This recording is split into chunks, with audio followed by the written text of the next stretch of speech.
Mr. Deputy Chairman, the middle class is amongst the people hit hardest by the new taxation policy. On the one hand, the tax on their income is on the increase and thereby their income is decreased, and on the other hand, articles of consumption are being subjected to forces which raise their prices. In these circumstances, it will be very difficult for these classes to balance their budget, and the question of their saving anything and their investing their savings for purposes of common good is very problematic. Sir, the middle classes, as is well known, are the backbone of the society. They are the real workers of the land, and they should not be disabled or made vitally less enthusiastic by these measures in contributing towards the success of the plan. The indirect taxes have really got an inflationary tendency.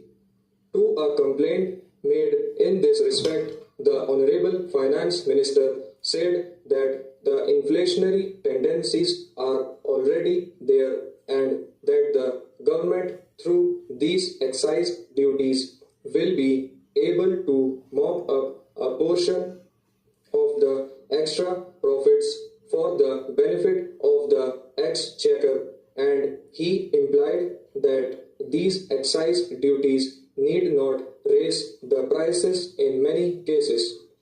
The inflationary tendencies are due to the play of market forces, and the prices will go up to a maximum that can be borne by the consumer. Sir, he seems to have a very tender heart for the inflationary tendency, but I do not know whether the inflationary tendencies has got any compunction or consideration for the ability or the inability of the consumer to bear the prices that those tendencies may put up. In certain other cases, he admits that the excise duties do raise the prices, and in such cases, excise duties are designed to restrain consumption, either to bring about internal investment or to increase exports. In certain cases, I admit that higher prices may restrain and restrict consumption. For example, if the price of sugar is raised, people may consume less sugar. That is a known fact, but it does not stop there. In such cases, human nature must be taken into consideration. It is a matter of common knowledge that if sugar is beyond the reach of the people, they do not stop there. They take to other alternative articles. They go in for gur or such other things, and therefore no saving effected thereby. Sir, then take the private sector.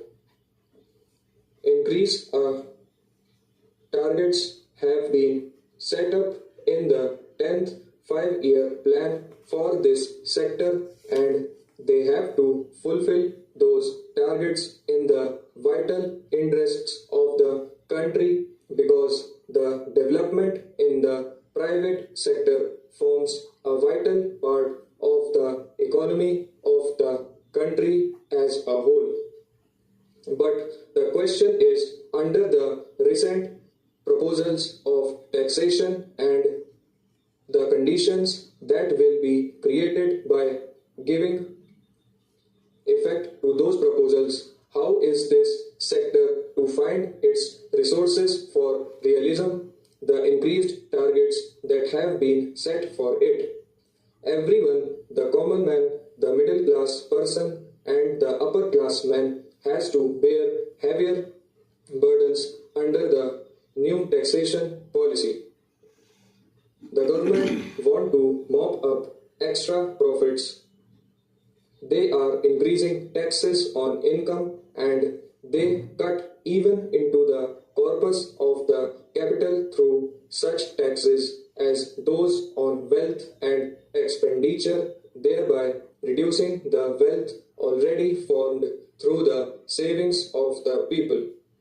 Under the circumstances, one wonders how the private sector is to find its resources for enabling it to realize the targets set before them. I do not know whether the finance minister has said anything explicit or clear on this matter. If the targets of the private sector are not fulfilled, that will create a grievous gap in the development of the country. What I think is we must frame our plan mainly basing it on our internal resources and work that plan.